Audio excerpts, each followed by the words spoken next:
মহানায়ক হিসেবে পরিচিত মানুষটির আসল নাম কিন্তু উত্তম কুমার নয়। একজন অভিনেতা, প্রযোজক, পরিচালক, চিত্রনাট্যকার, সুরকার এবং সঙ্গীত শিল্পী হিসেবে তিনি ভারতীয় চলচ্চিত্রে, বিশেষ করে বাংলা চলচ্চিত্রকে শাসন করেছেন আগের শতাব্দীর 3 যুগ সময় জুড়ে।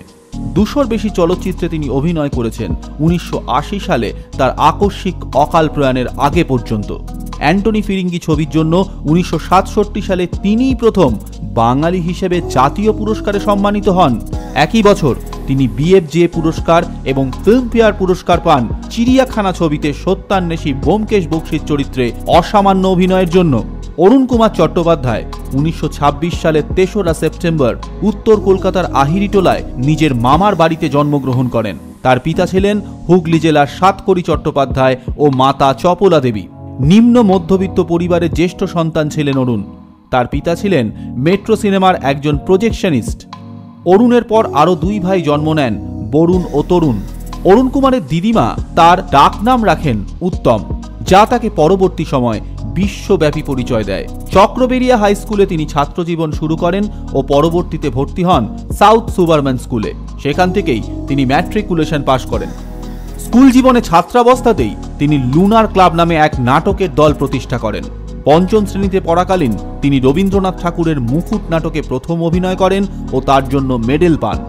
Goenka college of commerce and business অ্যাডমিনিস্ট্রেশনে উচ্চশিক্ষার জন্য ভর্তি হলেও পারিবারিক অসচ্ছলতার কারণে তিনি কলেজের পড়ায় ছেদ টানতে বাধ্য হন। কলেজের অন্তিম বর্ষে তিনি পড়াশোনায় ইতি টানেন এবং বড় ছেলে হিসেবে সংসারের হাল ধরতে মাসিক 275 টাকা মাইনেতে কলকাতা পোর্ট ট্রাস্টের ক্লার্কের চাকরিতে নিযুক্ত হন। ছাত্রাবস্থাতেই অরুণ নিদান বন্ধু বন্দ্যোপাধ্যায়ের কাছে সঙ্গীতের তালিম নেন। লাঠি খেলা, মার্শাল আর্ট, যোগব্যায়াম, মুষ্টিযুদ্ধ, ফুটবল, ভলিবল, ক্রিকেট সহ প্রতিটা খেলাতেই তার প্রবল উৎসাহ ছিল। ভবানীপুর সুইমিং ক্লাবে পরপর 3 বছর তিনি সাঁতারের চ্যাম্পিয়ন ছিলেন। প্রথমের কিছু বছরের নিরলস সংগ্রামের পর 1947 সালে উত্তম কুমার ফিল্ম ইন্ডাস্ট্রিতে পদার্পণ করেন। মায়াডন নামের হিন্দি ছবিতে তিনি প্রথম এক্সট্রার ভূমিকায় অভিনয় করেন, কিন্তু দুর্ভাগ্যবশত সেই ছবি মুক্তির আলো দেখেনি। 1948 সালে মুক্তি পায় তার প্রথম ছবি দৃষ্টিদান।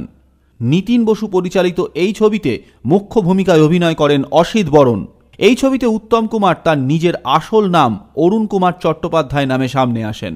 1949 সালের কামনা ছবিতে তিনি প্রথমবার নায়কের ভূমিকায় অভিনয় করেন। এই ছবিতে আবার তার নাম পরিবর্তিত হয়ে হয় উত্তম চ্যাটার্জি। 1950 সালের মর্যাদা ছবিতে তিনি প্রথমবার নেপথ্য গানে লিপ দেন।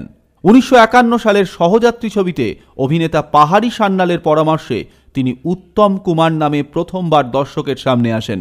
এই ছবির জন্য তিনি প্রথমবার সঙ্গীত শিল্পী, সুরকার ও গীতিকার হেমন্ত মুখোপাধ্যায়ের সঙ্গে পরিচিত হন।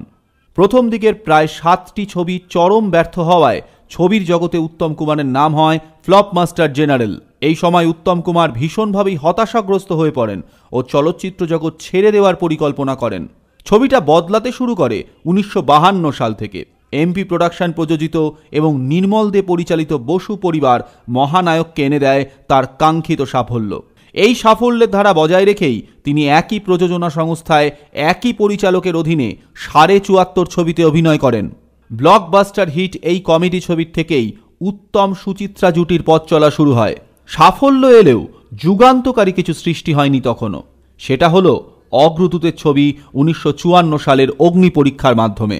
বাংলা ছবির ইতিহাসে আজও এই ছবি এক মাইলস্টোন হয়ে আছে। এরপর সাপমোচন থেকে সোনার হরিণ, কুহকের খলনায়কের চরিত্র থেকে সপ্তপদী, ঝিন্দের বন্দির ডাবল রোল থেকে শুরু করে খোকাবাবুর প্রত্যাবর্তনের সম্পূর্ণ ব্যতিক্রমী চরিত্র। উত্তম কুমারকে নিয়ে বা উত্তম কুমারের ছবি নিয়ে কথা বলতে গেলে একটা ভিডিও কখনোই যথেষ্ট নয়। উত্তম কুমারের কেরিয়ারের অন্যতম মাইল ফলক হয়ে আছে সত্যজিৎ রায়ের সঙ্গে তার কাজ।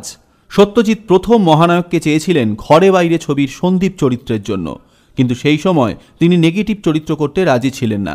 এরপর 1966 সালে নায়ক এবং 1967 সালে চিড়িয়াখানা, পরপর 2টি ছবিতে 2 বছর উত্তম কুমার কাজ করেন সত্যজিৎ রায়ের সঙ্গে।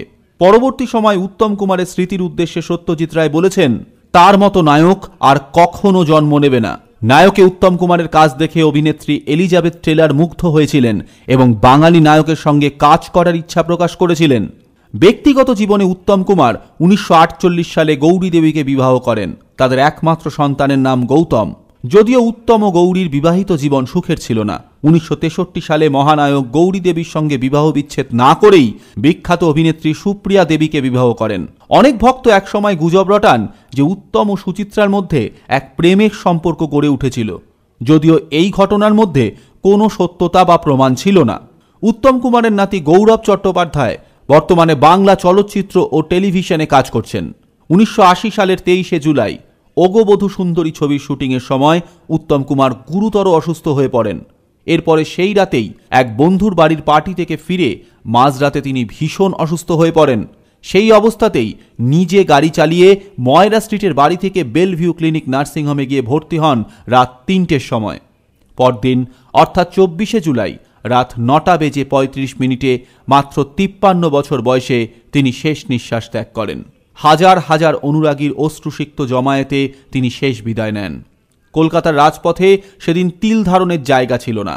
মানুষ যেন বন্যার মতো বই নিয়ে চলেছিল তার শেষ বিদায়ের যাত্রা।